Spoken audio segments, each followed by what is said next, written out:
Olá, somos integrantes do Instituto Federal do Rio Grande do Norte, fazemos parte do grupo do PIBID, do Natal Central, e hoje a gente vai falar um pouco sobre, vamos socializar sobre um minicurso que teve na quinta jornada de Física, né, no evento científico, e esse minicurso fala sobre astronomia na educação básica. Uma das coisas que me chamou a atenção logo no início foi que o professor, ao iniciar, ele disse que não ia focar muito na questão da astronomia, e sim na ciência. Então, ele não foca muito na questão de como se educar com astronomia, mas sim como trazer esse saber científico para as crianças, né, para o ensino básico. Então, o professor que ministrou o minicurso foi o professor Ariel Adorno, ele é professor da Universidade de Roraima. Nós assistimos esse minicurso através de um canal no YouTube, né, que é Física para a Universidade e Concursos, no dia 21 de maio de 2021. E, e é isso. Vamos começar aqui para socializar um pouco. Ele falou bastante, o professor que ele tinha uma eloquência maravilhosa, e ele abordou diversos temas, diversas temáticas, e a gente tenta organizar de uma forma mais coerente, porque tinham muitas perguntas no meio da apresentação e acaba fugindo, tangenciando um pouco, né, do foco. Então a gente tentou organizar de forma mais coerente com a apresentação dele mesmo. Tá bom? Bom, então a primeira pauta discutida foi sobre a ciência na educação e sua importância, né? O professor primeiramente nos apresentou 3 pontos e desses 3 pontos surgiram novos pontos. Eu vou apresentá-los agora. O primeiro ponto foi o resgate científico. Por que a ciência é importante? Primeiro, pelo resgate científico, ou seja, as crianças de hoje em dia perderam o sentido científico de muitas coisas e, consequentemente, perde-se a motivação interior de aprender ciência. O olhar curioso para entender o porquê do funcionamento das coisas fica cada vez menos frequente e isso impacta negativamente a formação de novos cientistas e, quem sabe, de grandes mentes. Bom, a apresentação da astronomia no ensino básico estimula o pensamento crítico das crianças. Afinal, o nosso universo desenvolve bastante perguntas. E para a ciência, quanto mais perguntas houver, mais trabalho há. No fim, existe o progresso científico, né? Então, trazer o resgate científico para as nossas crianças é bastante importante. E isso pode ser feito com a apresentação da astronomia, não apenas com a astronomia, mas apresentá-la durante o nosso ensino fundamental já é um grande avanço. O segundo ponto apresentado foi a posse do saber científico. Porque uma pessoa com a posse do saber científico é alguém sem ignorância, e como resultado, há uma diminuição na propagação de falsas verdades, algo bastante presente hoje em dia e que também vai ser bastante discutido nesse minicurso. No caso, o professor colocou como pauta também as falsas verdades e as falsas ciências, ele desmistificou bastante. Com o aumento da consciência coletiva, a criticidade alheia aumenta e ideias derivadas apenas do achismo vão ganhando cada vez menos destaque. Esse fato só reforça a importância do resgate científico. O terceiro ponto é a independência da vida adulta e suas decisões coesas. Como assim? Bom, quando é feito o resgate científico, o indivíduo possui o saber científico, ele adquire o saber científico e torna-se um adulto independente, dono de suas próprias ações. E quando os tomar, não serão com base em impulsos, mas sim em investigações e análises para ponderar suas escolhas e concluir qual a melhor para a situação. Um exemplo disso está na política. Um adulto independente de suas ações, com a posse do saber científico, jamais iria concordar e disseminar a utilização da hidroxicloroquina e vermectina como soluções para o Covid-19, uma vez que uma simples pesquisa já refuta essa ideia. Analogamente, a gente tem com aquela ideia de que a nossa Terra é plana, algo que já foi desmistificado faz tempo. Não faz sentido alguém acreditar nelas, né? Não tem, simplesmente não tem nenhum sentido. Bom, com esses 3 pontos devidamente explicados, a astronomia entra como uma introdução à ciência, uma vez que o estudo dos astros é uma área muito vasta. Há diversos pontos e assuntos para ser explorado. Pouco a pouco, a cada aprofundamento, novos ramos da ciência será estudada e o método científico cada vez mais aventurado. Ou seja, a astronomia é uma apresentação do mundo em que vivemos, e mostrar isso para as crianças é um passo muito promissor para a formação de cientistas. E mesmo que não haja essa formação, com toda certeza ele vai se tornar um adulto com uma ótima base científica, fato que ajudará em diversas situações. A partir desses 3 pontos, nascem novos 3 pontos. Por que do resgate científico ser importante? Né? A gente tem 3 pontos importantes que o professor também apresentou, que foi a inclusão do contexto social, uma melhor compreensão científica durante sua vida adulta e a preparação para a vida como um todo. A inclusão do contexto social, a gente fica claro porque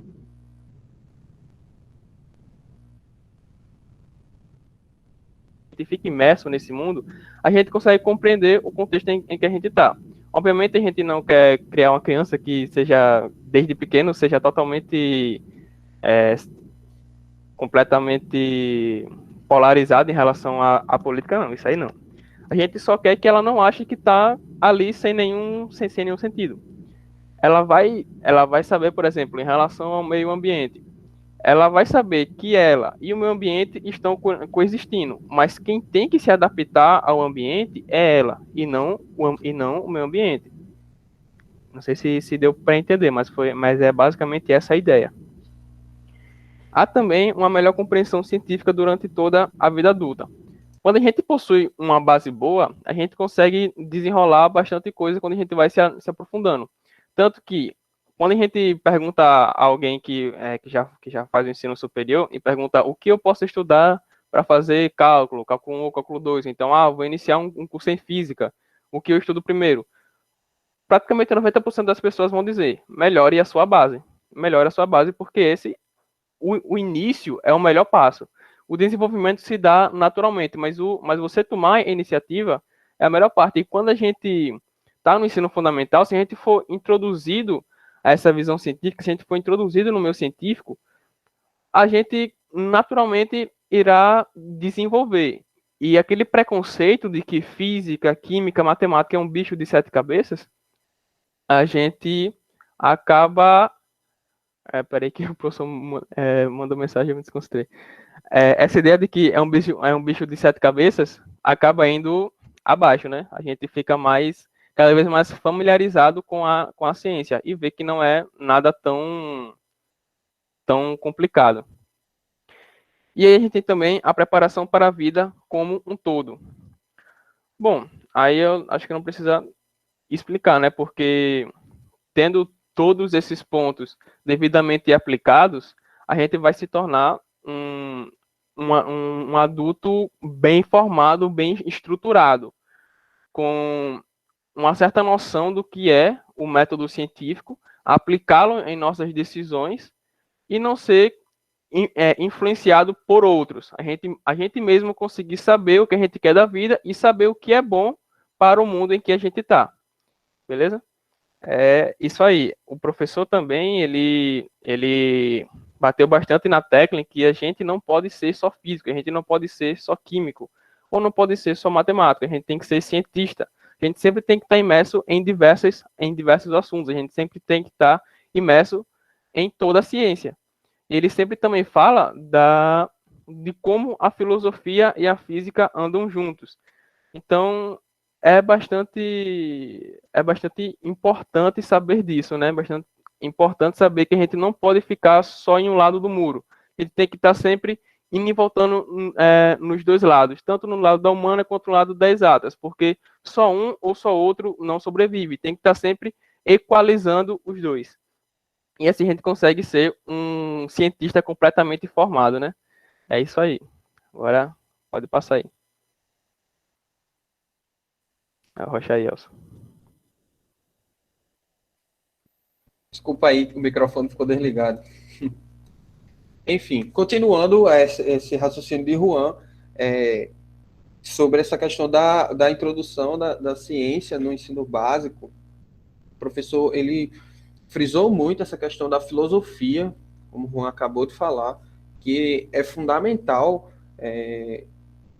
entender que toda a base científica ela começou através desses pensadores filosóficos, né? Então, principalmente com a astronomia, né? Ele citou que a astronomia é praticamente o pai e a mãe de todas as ciências vertentes, né? Através da astronomia começou-se a ter os calendários, as migrações, as contagens do tempo, questão de colheita, enfim, muitas ciências elas acabaram se desenvolvendo através do estudo da astronomia. E o professor, ele sempre frisa que o ensino básico, o ensino bem básico mesmo, ele é totalmente deficitário da filosofia, que é a grande mãe de todas as ciências, né?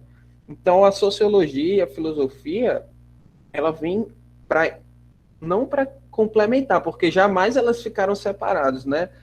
Os estudos e os pensadores, eles que vão separando, mas na essência, a natureza e a sociedade, elas nunca se foram separadas. O homem está inserido na natureza e a natureza está convivendo junto com o homem ao mesmo tempo. Então, tudo isso tá girando no mesmo plano. Então, é importante que a gente tenha essas primeiras introduções de filosofia, mas também respeitando algo que Piaget fala, né? Que é a idade mental. A gente tem que prestar atenção que a gente não pode chegar para uma sala de aula de crianças pequenas e sair mostrando astros e cálculo, que eles não vão entender, eles não vão nem se interessar pelo assunto. Então, a gente tem que ter uma base estruturada dos professores, dos profissionais de educação, para que a gente consiga introduzir da melhor forma possível esse estudo, essa ciência da mais pura possível, da mais básica, da mais basilar, né? Que através dela é que tudo que vem de saber científico vai se construindo aos poucos. Por quê? O que acontece? Hoje em dia, muitas pessoas vêm com muitos traumas de odiar a ciência, simplesmente achar que ciência é inútil, que estudar física, química, biologia é inútil, não vai mudar nada na vida da pessoa. E a gente sabe, nós como cientistas, sabemos que isso não é verdade. Né? E até o chão que a gente pisa, o ar que a gente respira, o calor do sol, tudo é ciência. A gente vive imerso dentro da ciência. E as pessoas acabam, mas não por culpa delas. Né? Vem também por uma culpa de uma questão da estrutura curricular, a questão política. Então, vem toda uma cadeia de consequências que vão transformando essas pessoas, a maioria das pessoas, né, em pessoas que odeiam a ciência, que não gostam nem de falar, nem de saber o que é. E isso deve ser transformado. Então, o professor Ariel, ele deixa bem claro que a ciência exata, ela deve andar junto com a ciência humana. Então, história, filosofia, junto com química, com física, com biologia, tudo isso tem que caminhar em conjunto. Nada pode ser separado. Né? Então, vamos mais para frente.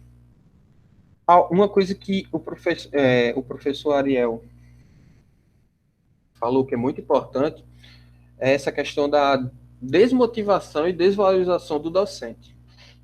Uma das perguntas que tiveram dentro do seminário é: professor, como é que eu serei docente de física e não sei sobre astronomia? Na própria universidade, eu não tenho estudos o suficiente para eu chegar numa sala de aula e passar o conhecimento sobre astronomia, por exemplo, ou qualquer outro tipo de assunto. Né? Ele disse que também é um grande déficit que a gente tem, desse ensino para transformar o professor, deixa eu ver se eu consigo explicar melhor, transformar o professor que vai estudar ciência com cálculos, enfim, cálculo de limite, derivada, integral, para que ele transforme esse conhecimento em conhecimento para que as pessoas, para que as bases também se reconheçam, também entendam aquilo. Então, transformar mais acessível esse tipo de conhecimento. Né? Também tornar acessível esse tipo de ciência às pessoas que são da área da pedagogia, que vão estar diretamente ligadas com as crianças. Né? Então, como é que uma pedagoga vai dar aula, falar sobre astronomia, por exemplo, se ela não tem base nenhuma para entender aquilo? Então, é uma cadeia de, de, de sucessão de erros, que ele fala, né, dentro da cadeia da educação. E algo também que desmotiva muito é o ser professor, né? Ser professor desmotiva muito dentro do nosso país. A desvalorização do docente, principalmente a questão salarial, né? Não vou nem chegar no âmbito tanto de social, mas a questão salarial. Quantas pessoas hoje têm essa vontade de ser docente? São muito poucas. Né? Ele citou muito que na época dele, ele saía da universidade com a licenciatura e chovia concurso, por exemplo. Então tinha muito concurso para estado, para município, e hoje em dia não. Hoje em dia muitos saem sem perspectiva de emprego, muitos saem sem nem escolas particulares, dando aulas particulares, ou tendo que reingressar em um mestrado para ter algum tipo de aporte financeiro. Então, isso desmotiva também a você querer desenvolver um bom trabalho numa instituição. Né?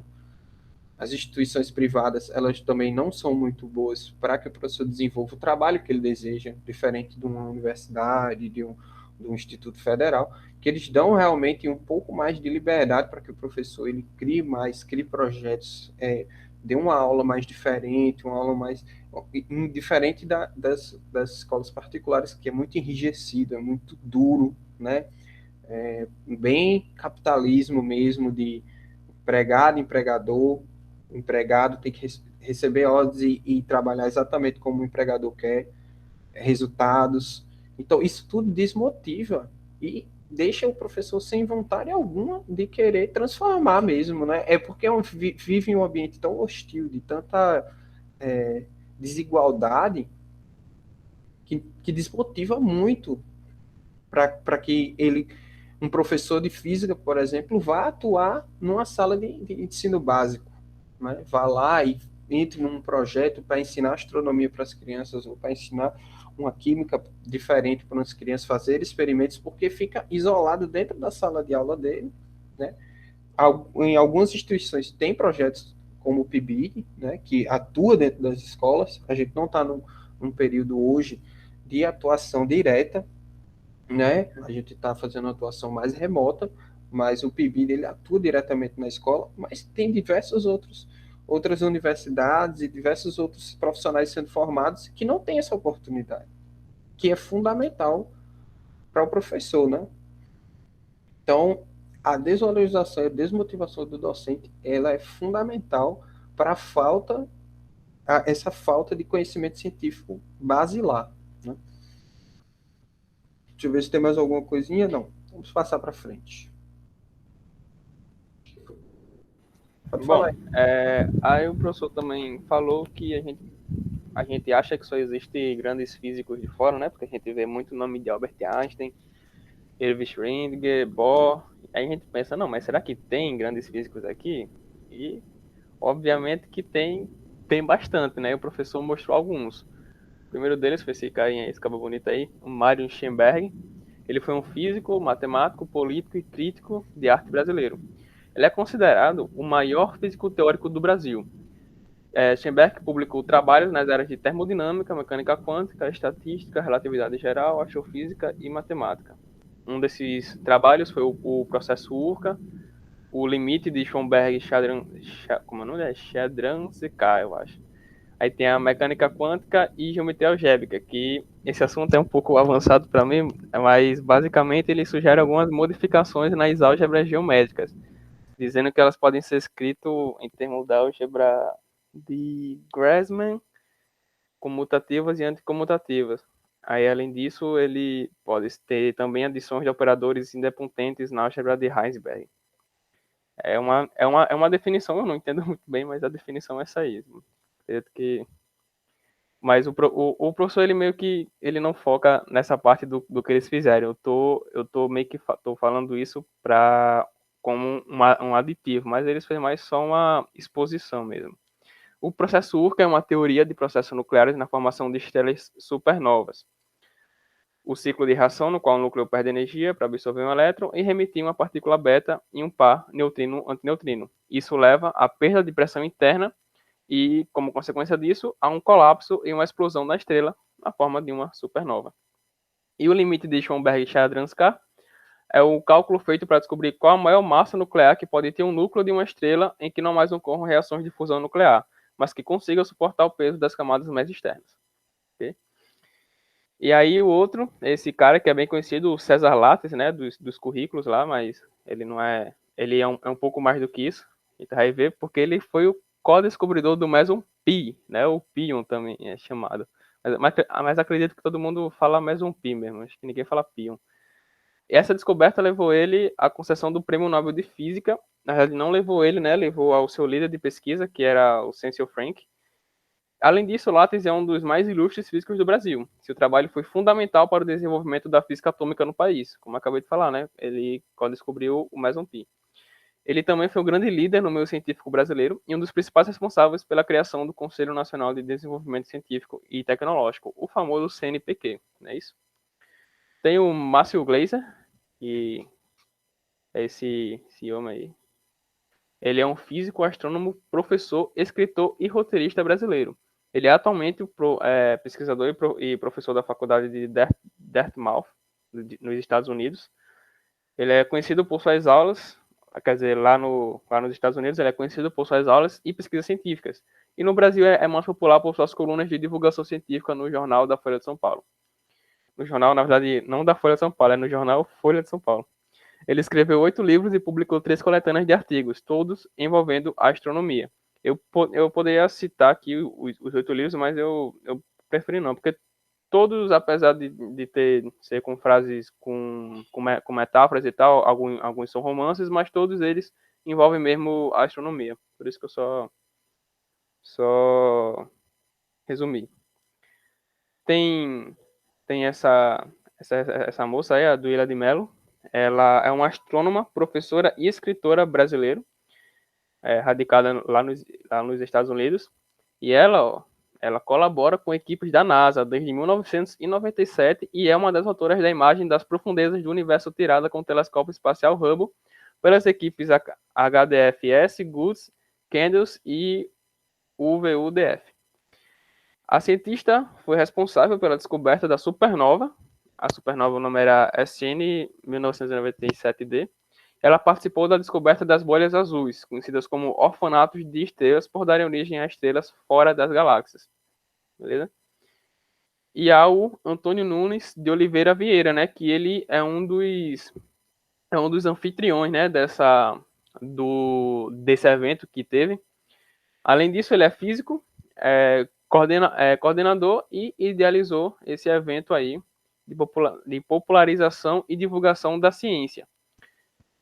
Bom, esse é o evento científico unificado, é um evento que reúne anualmente estudantes e professores dos cursos de licenciatura em física. Atualmente, Antônio é servidor do quadro efetivo no IFCE, lá no Campus Pedro, onde ele atua como professor na licenciatura em física e cursos técnicos, e desenvolve pesquisas em ensino de física, com ênfase em física moderna e contemporânea, além de atuar constantemente em ações de divulgação e popularização da ciência. Então, é bastante importante a gente ter essa noção, principalmente o curso que era voltado para o ensino básico, então eu acredito que pelo menos a ideia era ter bastante gente do ensino fundamental. É bastante importante que já tenha essa valorização dos nossos próprios cientistas, que a gente não fique com olhos brilhando apenas para os cientistas de fora. Claro, é imprescindível dizer que o pessoal de fora teve um papel bastante ativo na física, né? Einstein revolucionou. Mas também é importante que a gente saiba que aqui no Brasil também há formas de se criar novos cientistas. Mesmo que a gente tenha que ir para outros países para poder conseguir mais oportunidades. Independente disso, é importante saber que aqui também há grandes pesquisadores e grandes nomes no meio científico. Física, química e matemática. Há bastantes aqui no Brasil e é importante saber disso para a gente ter essa valorização nacional. Beleza? Pode passar, Elson. Só um comentário rapidinho. Fala aí.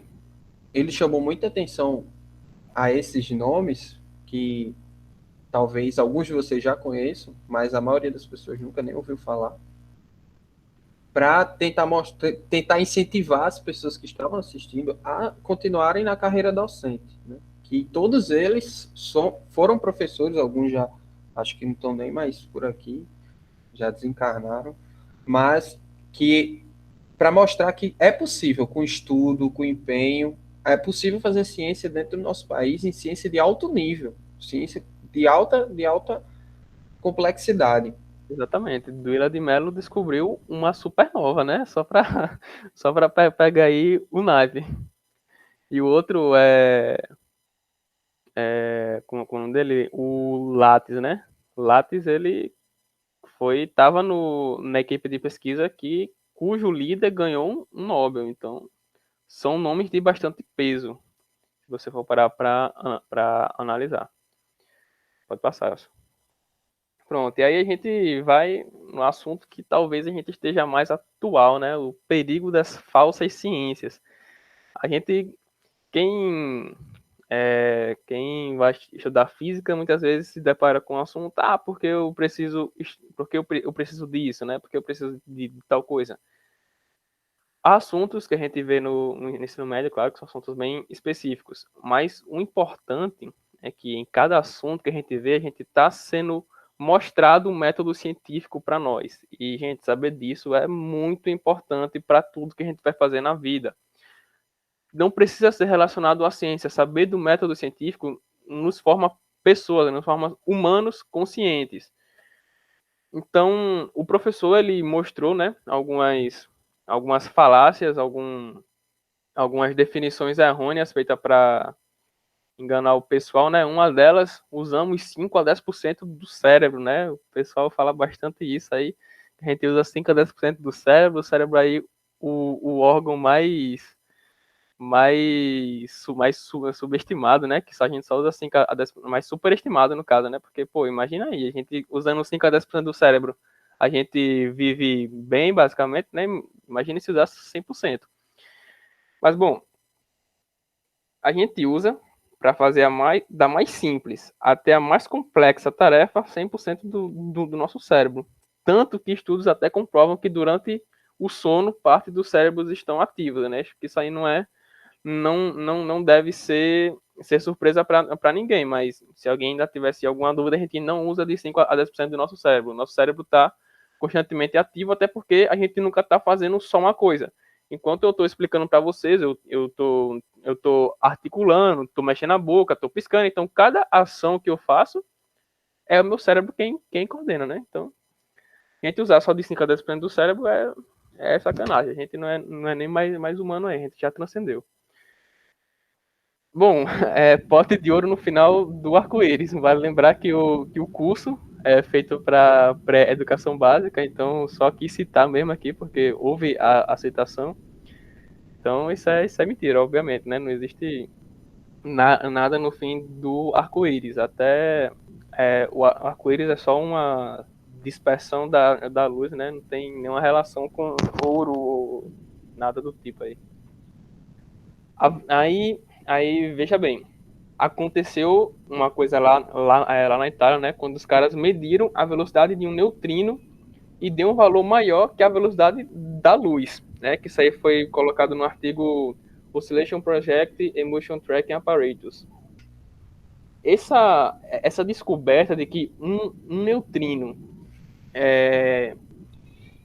atingiu uma velocidade maior do que o da luz seria muito revolucionário. Porque um dos postulados da relatividade diz: no vácuo, nada pode superar a velocidade da luz. E o neutrino é justamente uma partícula emitida quando a estrela vai colapsar. Me corrijam se eu estiver errado, mas acho que é isso aí. Então, quando os caras foram medir esse neutrino emitido, eles viram que a velocidade do neutrino estava maior do que o da luz. E os caras já foram como? Já foram na ânsia publicar que descobriram uma nova física. Até aí, não há problema. Não há problema de a gente ter uma nova física, não há problema de a gente ter uma nova matemática. Até porque a ciência é isso. A ciência é você cria teoria, você testa, conclui aquilo ali. Tá certo? Você publica. Se aquilo que você descobriu está fazendo com que anos de estudo estejam errados, isso é ótimo, porque quer dizer que a gente agora está indo pelo caminho certo. O que é ruim, o que foi ruim nisso aqui, é porque os caras, eles não fizeram não aplicaram o método científico como deveria, porque você não pode testar uma coisa 10 vezes e dizer que é aquilo, né? Porque senão eu poderia dizer que 10 é o maior número inteiro, porque funciona para 1, 2, 3, 4, 5, 6, 7, 8, 9. Aí eu vou dizer, não vou testar mais porque já deu 9 vezes certo, para que eu vou testar de novo, né? No final, quando foram refazer as medições, eles notaram um problema na conexão do aparato lá, que eles foram medir a velocidade, e isso deu essa diferença exorbitante, né? Esse valor maior do que o C. Então, isso comprova como o método científico é importante para que não aconteça erros como esse, entendeu? E aí, um outro ponto também que vale a pena ser desmistificado. O famoso gato de Schrödinger. Ele tá vivo ou tá morto, né? A gente fica brincando com isso aí, o gato tá vivo ou morto, tá vivo ou morto. Mal sabe a gente que a gente tá falando uns termozinhos errados. Quando o Schrödinger foi apresentar esse exemplo, né, para explicar a superposição quântica, se eu não me engano, o gato estava vivo e morto, né? E morto, não vivo ou morto, mas sim vivo e morto, porque ele estava nos dois estados, até você observar, ele atinge os dois estados, né? Vivo e morto, e não vivo ou morto. Outra definição errônea também é que a velocidade da luz é lenta. Mas esse ponto aí é sensacionalista, né? Porque, na verdade, a gente quer explicar aqui que há professores, né? Até eu já escutei professores dizendo isso, que se caso um corpo atingisse a velocidade da luz, se você atingisse a velocidade da luz, você ia ver as coisas lentas, né? Você ia ter uma sensação de parado, que é errado, né? Você estaria extremamente rápido, né, meu amigo? Você estaria muito rápido mesmo, porque a velocidade da luz é a coisa mais rápida que existe, basicamente. Isso aí são o que eu acabei de explanar para vocês, são algumas falsas verdades que a gente encara ao longo da nossa vida. Claro, eu estou aqui socializando para vocês que são estudantes de um ensino superior de física. Obviamente, vocês não têm essas definições como reais nas suas cabeças, pelo menos eu espero que não. Mas, por exemplo, se o professor Valmar for socializar isso aqui para o YouTube e alguém do ensino fundamental for ver, pode ter essas ideias como verdades. Então, é sempre bom a gente estar desmistificando isso aqui. Não, ninguém é burro por achar isso. Ele só não tem o conhecimento adequado. Então, é papel dos pesquisadores mostrar a eles a verdade da ciência. Entendeu? E agora, depois das falsas verdades, vamos falar das falsas ciências. Que as falsas ciências é o que, de fato, a gente está mais presenciando. Terra plana, homeopatia, né? Essas fake news. Então, com a vinda da pandemia, se intensificou bem mais, né? A divulgação de que a hidroxicloroquina ou ivermectina para o combate do Covid tornou-se massiva. É até assustador, né? Saber desse fato aí. Aquela pessoa que é dotada pelo método científico saberá, através de pesquisas rápidas, que esses fármacos não têm nada a ver com vírus, uma vez que hidroxicloroquina é usada para tratar malária sensível ao seu composto, artrite reumatoide e doenças fotossensíveis. E também resolve outras doenças que é relacionadas à pele. E a ivermectina é um vermífugo, então eles não têm relações com o Covid, entendeu? Outro ponto também é a parte da Terra plana. Não tem sentido a gente ter na nossa cabeça que uma teoria como a Terra plana é algo fatídico. Isso porque lá atrás, Eratóstenes já comprovou que isso era isso era errado, né? Quer dizer, que isso era falso. A Terra, ela assume, no caso lá, ele disse que a Terra era uma esfera. Hoje a gente sabe que a Terra tem o formato de uma esfera achatada nos seus polos, o que a gente chama de geóide, que é forma de uma Terra, certo? Outro ponto também, sim, desculpa, faltou também falar da parte mais recente, que foi Einstein, que mostrou, né, que os planetas não são planos através lá do tensor métrico de Riemann, mostrando que os planetas têm uma curvatura, né? Então é isso aí. Claro, só vou falar basicamente porque esse assunto ainda eu não tenho total domínio. Quando a tensor de Riemann, a relatividade geral e afins. A proposta também tem um mini curso que fala disso, é bastante importante. Bom, além disso, existe também uma recente aí, que é a homeopatia, né? Que o pessoal estava bastante crédulo de que se eu tivesse, por exemplo, se eu tivesse doente com o vírus, eu pegava aquele vírus ativo mesmo e botava dentro de mim, porque o meu corpo ele ia se autocurar. O meu corpo ia achar a cura sozinha para aquele vírus. E eu fazendo isso, eu estaria estimulando o meu corpo a ser mais independente para poder se livrar de doenças sem precisar de remédio. Gente, pelo amor de Deus, né? Isso aí é um absurdo.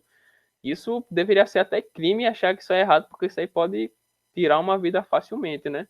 Quando a gente fala de vacina, que a vacina leva o vírus, aquilo ali é o vírus adormecido, não, o vírus não está ativo, né? A E gente não vai pegar.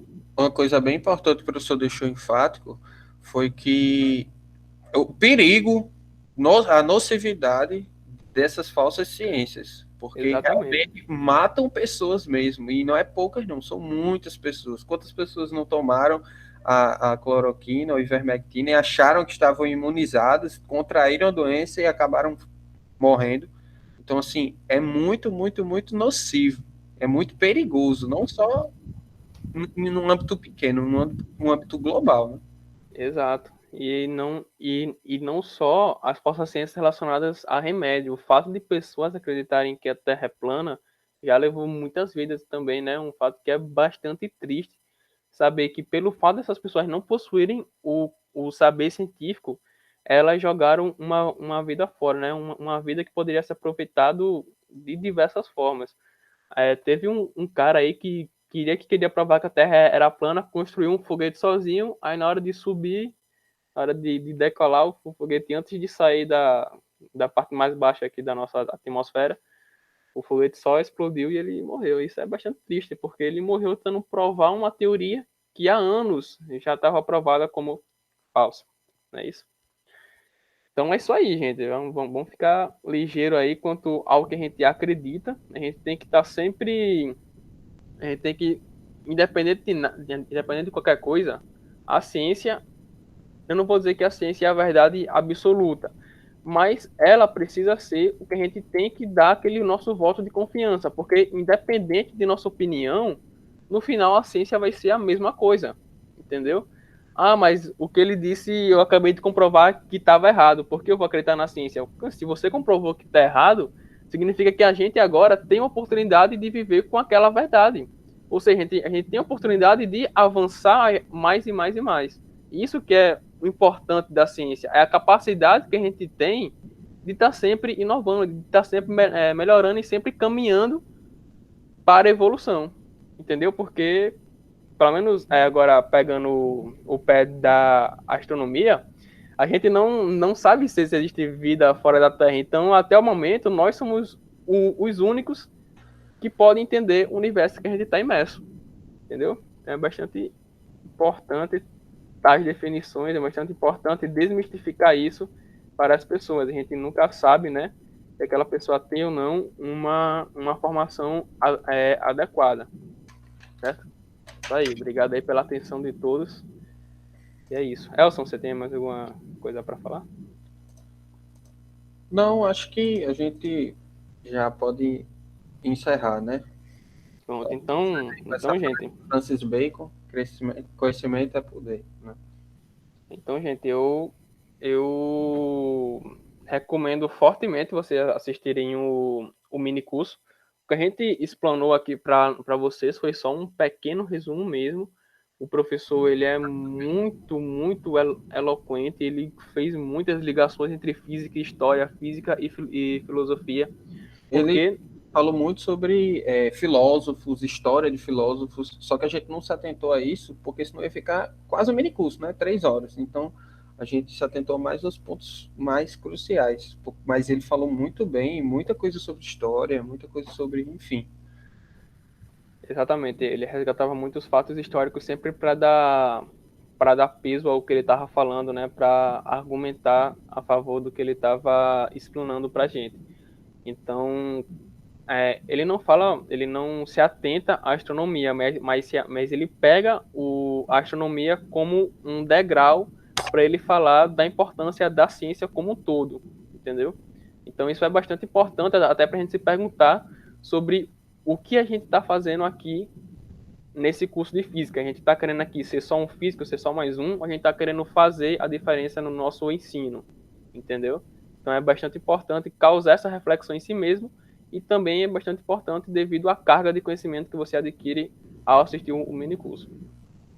Obrigado pela atenção de Então é todos. isso, pessoal. Obrigado, até a próxima.